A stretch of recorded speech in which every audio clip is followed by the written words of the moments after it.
வணக்கம்.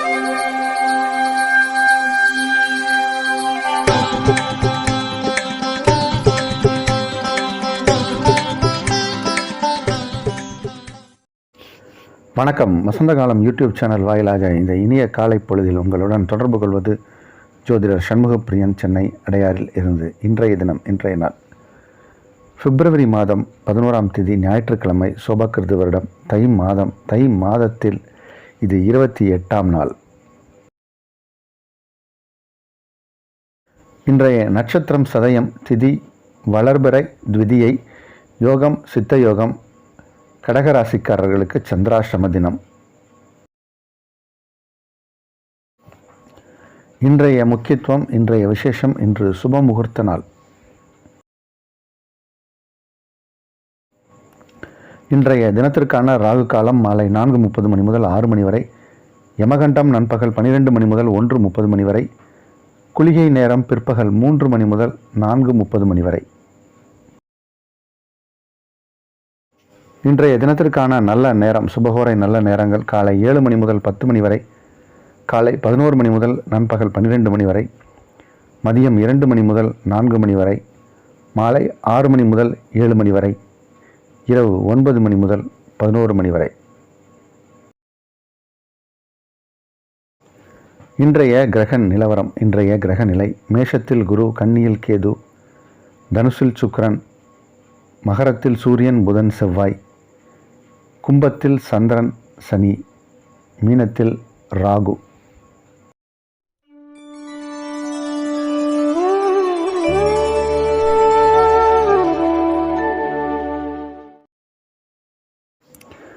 பிறந்தபோது ஜாதகம் எழுதாதவர்கள் நம்மக்கிட்ட பிரசனம் மூலம் ஜோதிட பலன் அளிக்கலாம். ஜாதகமே இல்லை, எனக்கு தெரியாது, டேட் ஆஃப் பர்த் தெரியாது அப்படிங்கிறவங்களுக்கு பிரசனம் மூலம் நம்ம பலன் சொல்ல முடியும். வேறு சில முறைகளும் இருக்குது, அதன் மூலம் நம்ம அவர்களுக்கு சில குறிப்புகளை சொல்ல முடியும். ஜாதகம் எழுதவே இல்லைங்க அப்படின்றது இன்னொரு மெத்தட் இருக்குது, இன்னொரு விஷயம் இருக்குது. அதாவது date of birth, time, place எல்லாம் தெரியும், பட் ஆனால் ஜாதக புக்கு என்கிட்ட கிடையாது அப்படிம்பாங்க. அந்த மாதிரி இருக்கிறவர்கள் நம்மக்கிட்ட ஜாதகம் போட்டு வாங்கிக்கலாம். கம்ப்யூட்டர் முறையில் போட்டு தரோம், அதை வைத்து நீங்கள் பயன்படுத்தி கொள்ளலாம். திருமண பொருத்தம் பார்க்குறோம். திருமண பொருத்தம் என்பது நம்ம அதற்கு முக்கியத்துவம் கொடுத்து, நீங்கள் எனக்கு தகவல்களை கொடுத்து 1 மணி நேரத்துக்குள் பார்த்து ரிப்போர்ட் தந்துடுறேன். அதற்கான கட்டணம் உண்டு. அதே மாதிரி முக்கியமான விஷயங்கள், உங்கள் குடும்பத்தில் இருக்கக்கூடிய சுப விஷயங்களுக்கான நாள் நேரம் குறித்து கொடுப்பது, இதுவும் நம்மளுடைய சர்வீஸ். இப்போ சிசேரியனுக்கும் சில பேர் நாள் கேட்டு வாங்கிட்டு போகிறாங்க, அதையும் நம்ம செஞ்சிட்ருக்கோம். இதுவும் நம்மளுடைய சர்வீஸில் ஒன்று. ஜாதகம் பார்க்கலாம், நேரில் வரலாம். நேரில் வர முடியாதவர்கள் ஆன்லைன் சர்வீஸ் உண்டு. ஜாதகமே இல்லாதவர்களுக்கு பிரசனம் மூலம் பலன் சொல்கிறோம்.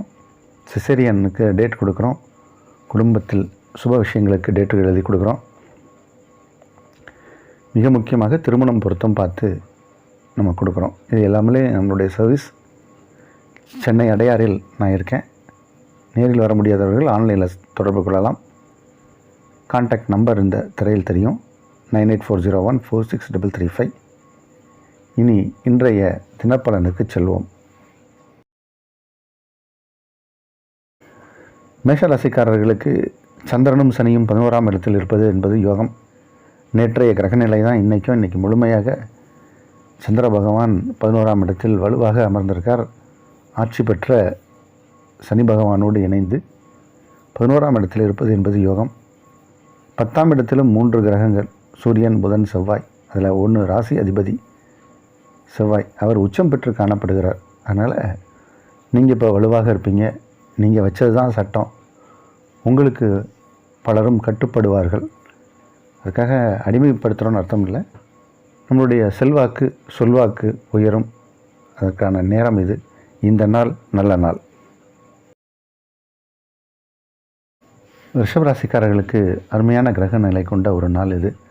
9, 10, 11, 12 விமான இடங்களில் கிரகங்கள் அமர்ந்திருக்கக்கூடிய ஒரு அற்புதமான நாள். ராசி அதிபதி 8ஆம் இடத்தில் இருந்தாலும் குருவின் பார்வையில் இருக்கக்கூடிய ஒரு நிலைமை. அதனால் இன்றைக்கி எல்லா விஷயங்களும் உங்களுக்கு தடையின்றி நடக்கும். நல்ல செய்திகள் வந்து சேரும். நீங்கள் எதிர்பார்த்த ஒரு நல்ல செய்தி அல்லது எதிர்பார்க்காமல் இருந்தாலும் அது உங்களுக்கு ஒரு செய்தியாக அது நல்ல விஷயத்தை தேடித்தரக்கூடிய ஒரு விஷயமாக வரும். இன்றைக்கி உங்கள் மனதிற்கு குளிர வைக்கக்கூடிய சம்பவங்கள் தான் நடக்கும். சந்தோஷமான நாள். மிதுன ராசிக்காரர்களுக்கு ராசிக்கு 7ஆம் இடத்தில் சுக்கிரன் இருப்பது என்பது ஒருவித யோகம். ஆனால் இப்போது செவ்வாய் பகவான் உச்சம் பெற்று காணப்படுகிறார். செவ்வாய் பகவான் வந்து 6ஆம் வீட்டிற்கு உரிய கிரகம். 6ஆம் இடம் என்பது கடனையும் வழக்கையும் சொல்லக்கூடிய இடம். அதற்குரிய கிரகம் உச்சமாக இருப்பதால் தேவையில்லாத விஷயங்களில் இன்வெஸ்ட்மெண்ட் பண்ணுவாங்க அல்லது சில நஷ்டங்களை சந்திக்கக்கூடிய சூழ்நிலையும் சில பேருக்கு ஏற்படும். கடன் வாங்கும் எண்ணம் ஏற்படும். அதில் சிக்கலில் மாட்டிப்பாங்க. இந்த மாதிரி கொஞ்சம் கடன் வாங்குவதோ இல்லை பணம் கொடுக்கல் வாங்கல ஏதாவது விஷயங்களில் இருக்கீங்கன்னா அதில் கொஞ்சம் எச்சரிக்கையாகவும் கவனமாகவும் இருக்கணும். ஆனாலும் சுக்கிரன் 7ஆம் இடத்திலிருந்து சில நல்ல விஷயங்களை செய்து கொடுப்பார். அதுலேயும் திருமண விஷயங்கள் நடக்கும். இப்போது திருமணம் சார்ந்த முயற்சிகள் பலிக்கும். இது ஒரு நல்ல நாள். கடகராசிக்காரர்களுக்கு இது ஒரு சந்திராஷ்டம தினம். சந்திரன் 8ஆம் இடத்திற்கு வந்திருக்கார். நேற்றைய கிரக நிலை தான் இன்றைக்கும். சந்திர பகவானை பொறுத்த வரைக்கும் 8ஆம் இடத்தில் வரும்போது தான் தேவையில்லாத மனக்குழப்பம் வரும். ஏற்கனவே அந்த இடத்துல சனி பகவான் இருக்கார். அஷ்டம சனி அப்படிங்கிற ஒரு நேரத்தில் தான் நீங்கள் இருக்கீங்க. அதனால் கொஞ்சம் கவனமாக தான் இருக்கணும், எச்சரிக்கையாக தான் இருக்கணும். சில கிரகங்கள் வலுவாக இருந்தாலும் சந்திரன் தினக்கோள் என்ற ஒரு கிரகம் நம்ம மனசை குழப்பிச்சுன்னா அது பெரிய அளவில் பாதிக்கும். மனதை கட்டுப்பாடோடு வைங்க. தேவையில்லாத சிந்தனையை தவிர்ப்பது நல்லது. இந்த நாள் சுமாரான நாள். சிம்மராசிக்காரர்களுக்கு ஆரோக்கியம் சிறப்பாக இருக்கும். இன்று புதிய மனிதர்களை சந்திக்கக்கூடிய சூழ்நிலை ஏற்படும். பழைய நண்பர்கள், பழைய நட்பு புதுப்பிக்கக்கூடிய சூழ்நிலை சில பேருக்கு ஏற்படும்.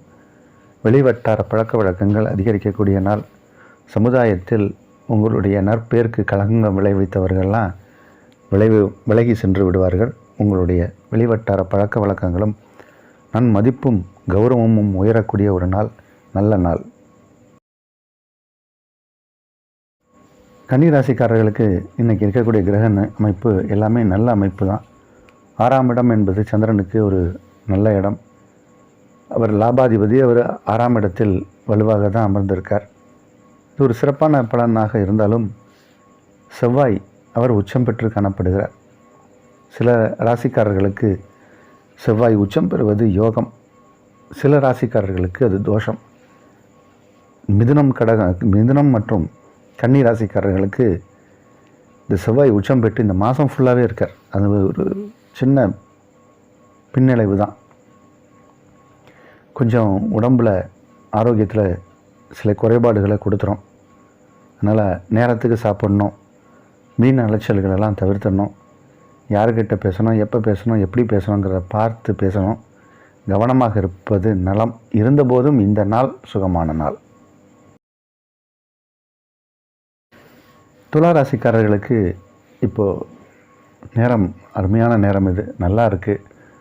நம்ம தொடர்ந்து இந்த விஷயத்தை சொல்லிட்டு தான் இருக்கோம். குரு பகவானை பொறுத்த வரைக்கும் துளாராசி அப்படிங்கிறது சுக்கிரன் வீட்டில் பிறந்தவர்கள். அவர்களுக்கு குருவால் பெரிய அளவில் நன்மை நடக்காது. ஆனால் குரு பார்க்கிற இடம் சுபிட்சம் பெறும். குரு 7ஆம் இடத்திலிருந்து ராசியை பார்க்கிறார்.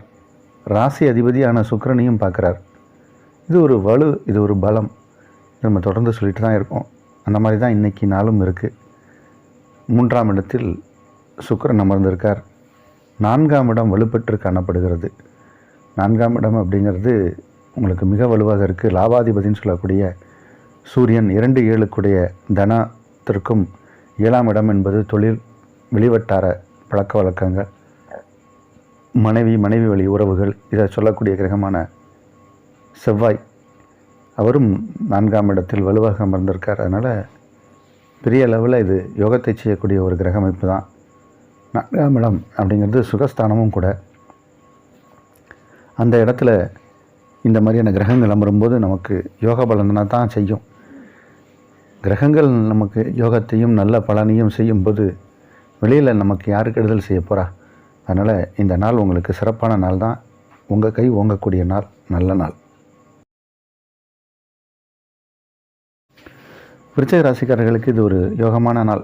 ராசிக்கு 2ஆம் இடத்தில் சுக்கிரன், அதாவது 7க்குடைய கிரகம் அவர் சுக்கிரன், அவர் 2ஆம் இடத்தில் இருக்கார். அதனால் பணம் நல்ல சர்க்குலேஷன் இருக்கும், நிறைய கைக்கு பணம் வரும், அக்கௌண்ட்டுக்கு பணம் வரும், கைக்கு பணம் வரும். லிக்விட் கேஷாகவே நிறைய பணத்தை நீங்கள் கையாளுவீங்க. பணத்தை கையாளுவது அப்படிங்கிறதே ஒரு திறமை தான். மற்றவர்கள் பணம் கூட இப்போ உங்கள் கைக்கு வரும், அந்த மாதிரியான ஒரு சூழ்நிலை இருக்குது. இல்லத்திற்கு தேவையான விஷயங்கள், நிறைய தேவையான விஷயங்களை வாங்குவீங்க. ஒரு சோஃபா, பெரிய சோஃபா, காஸ்ட்லியான சோஃபா இந்த ஹாலில் போட்டால் நல்லாயிருக்கும் அப்படின்னு எங்கேயாவது நீங்கள் பேப்பர் கட்டிங்கில் பார்த்துருப்பீங்க. அது எங்கேயாவது ஒரு ஷோரூமில் பார்த்து அதை வாங்கலாமுங்கிற எண்ணம் தோன்றும், வாங்கக்கூடிய சூழ்நிலை ஏற்படும். அதற்கான பணம், நிதி உதவியும் கிடைக்கும். இந்த மாதிரி நல்ல விஷயங்கள்லாம் நடக்கும். சில பேர் வாகனங்களை மாற்றுவாங்க. பழைய வாகனத்தை கொடுத்துட்டு புது வாகனம் வாங்குவாங்க. இந்த மாதிரியான சூழ்நிலையும் சிலருக்கு ஏற்படும். சுகபோகமான நாளுக்குரிய நாள் இந்த நாள். தனுசு ராசிக்காரர்களுக்கு சந்திர பகவான் 3ஆம் இடத்தில் இருப்பதனால் வெற்றி கிடைக்கும். வெற்றிக்குரிய நாள். போட்டி பந்தயங்களில் வெற்றி. 8க்குடைய கிரகம் தன் வீட்டுக்கு 8ஆம் இடத்தில் இருப்பதால் நன்மை. இது ஒரு பெரிய அளவில் யோகத்தை செய்யக்கூடிய ஒரு நாள். உங்களுடைய நீண்ட நாள் திட்டங்கள் எல்லாமே நிறைவேறும். பழைய விஷயங்கள் எல்லாமே உங்களுக்கு இன்றைக்கி கிடைக்கும். நம்ம கையை விட்டு போன பழைய விஷயங்கள் திரும்ப கிடைக்கும். இது நமக்கு வராது, வேண்டாம் அப்படின்னு நீங்கள் விட்ட விஷயமாக இருந்தாலும் சரி, அல்லது முயற்சி செய்து கைவிட்ட சில பொருளாக இருந்தாலும் சரி, திரும்பி கிடைக்கக்கூடிய ஒரு நாள். நிறைய நல்ல விஷயங்கள் நடக்கக்கூடிய நாள். பழைய நண்பர்களை சந்திப்போம். உறவுகள் நம்மக்கிட்ட பேச வருவாங்க. உறவுகள் மேம்படும். முயற்சிகள் எல்லாமே வெற்றி அடையும். இது ஒரு நல்ல நாள். மகர ராசிக்காரர்களுக்கு 7ஆம் வீடு அப்படின்னு சொல்லக்கூடிய வீடு சந்திரனுடைய வீடு. அவர் இப்போது 2ஆம் இடத்தில் உங்கள் ராசி அதிபதியோடு இருக்கார். அதனால் நல்ல விஷயங்கள் நடக்கும். அதுலேயும் குடும்பத்தில் நல்ல சுப விஷயங்களுக்கான பேச்சுவார்த்தை நடத்தப்படும். உங்கள் இல்லத்தில் நல்ல விஷயங்கள், சுப விஷயங்கள் நடப்பதற்கு நீங்களே பேச்சுவார்த்தை எடுப்பீங்க. உங்கள் பேச்சு உங்கள் வீட்டிலேயே எடுபடும். சில வீட்டில் அவர்களுக்கு மதிப்பு மரியாதை இருக்காது, பேச்சு எடுபடாது. சமுதாயத்தில் நல்ல அந்தஸ்து இருக்கும், ஆனால் வீட்டில் பெரிய அளவில் மரியாதை இருக்காது. ஆனால் இன்றைக்கி உங்களுடைய சூழ்நிலை என்னென்னா, உங்கள் இல்லத்திலும் அது மாதிரியான நல்ல சம்பவங்கள் நடக்கும். உங்கள் உள்ளத்தை புரிந்து கொண்டு உங்கள் இல்லத்தில் இருப்பவர்கள் நடந்து கொள்வார்கள். அது உங்கள் உள்ளத்திற்கு மகிழ்ச்சியை கொடுக்கும். மிகப்பெரிய யோகத்துக்குரிய நாள். பண வருமானமும் இருக்கும். இன்றைக்கி தன லாபங்கள் ஏற்படக்கூடிய நாள். சேமிப்புகள் உயரக்கூடிய நாள். நல்ல நாள். கும்பராசிக்காரர்களுக்கு இன்றைக்கி ஞாயிற்றுக்கிழமை தான் இருந்தாலும் சுப முகூர்த்த நாள். சில நல்ல குடும்பத்தில் நல்ல விஷயங்களில், நல்ல நிகழ்ச்சிகளில், சுபமான விஷயங்களில் கலந்துக்கக்கூடிய சூழ்நிலை பலருக்கும் ஏற்படும். இருந்தபோதும் நேரத்துக்கு சாப்பிட்ணும். நிறைய பேரை பழைய ஃப்ரெண்ட்ஸ் எல்லாம் பார்த்துட்டு பேசிக்கிட்டே இருப்பீங்க. அதுவே சில அசதியை உடம்புக்கு கொடுத்துரும். அதனால் அகால போஜனம் அப்படிங்கிறது தான் இன்றைக்கி நாளாக இந்த கிரகம் காட்டுது. அதனால் கொஞ்சம் நேரத்தை ஒதுக்கி உடல் நலத்தையும் கவனித்து இருப்பது தான் நலம். இருந்தபோதும் இன்றைக்கி ஒரு மகிழ்ச்சியான சந்தோஷமான நாளாக இருக்குது. வெற்றிகரமான சில பணிகளை செய்து முடிப்பீர்கள். நல்ல நாள். மீனராசிக்காரர்களுக்கு 10, 11, 12ஆம் இடங்களில் தான் அதிக கிரகங்கள். அதில் 11ஆம் இடத்தில் சில கிரகங்களும் இருக்குது. 12ஆம் இடத்தில் சந்திரனும் இருக்கார். அதனால் அதிகமான பண வரவு வரும். அதே சமயத்தில் செலவுகளும் அதற்கு ஈடு செய்யும் அளவில் செலவுகளும் வரும். கையில் இருக்கிற சேமிப்பு குறையாமல் இருந்தால், சரி சார் வர்ற பணம் தானே செலவாகுது அப்படின்னு சொன்னிங்கன்னா கொஞ்சம் இப்போ சேமிப்பையும் குறைக்கும். அதனால் கொஞ்சம் பண விஷயத்தில் ஜாக்கிரதையாக இருங்க. இன்றைக்கி அப்படி ஏதாவது ஒரு செலவு வந்தாலும் அது ஒரு மகிழ்ச்சியான செலவாகத்தான் இருக்கும். வீண் விரயமாக இருக்காது என்பதில் மட்டும் ஐயமில்லை. இந்த நாள் மகிழ்ச்சியாக செலவு செய்யக்கூடிய நாள்.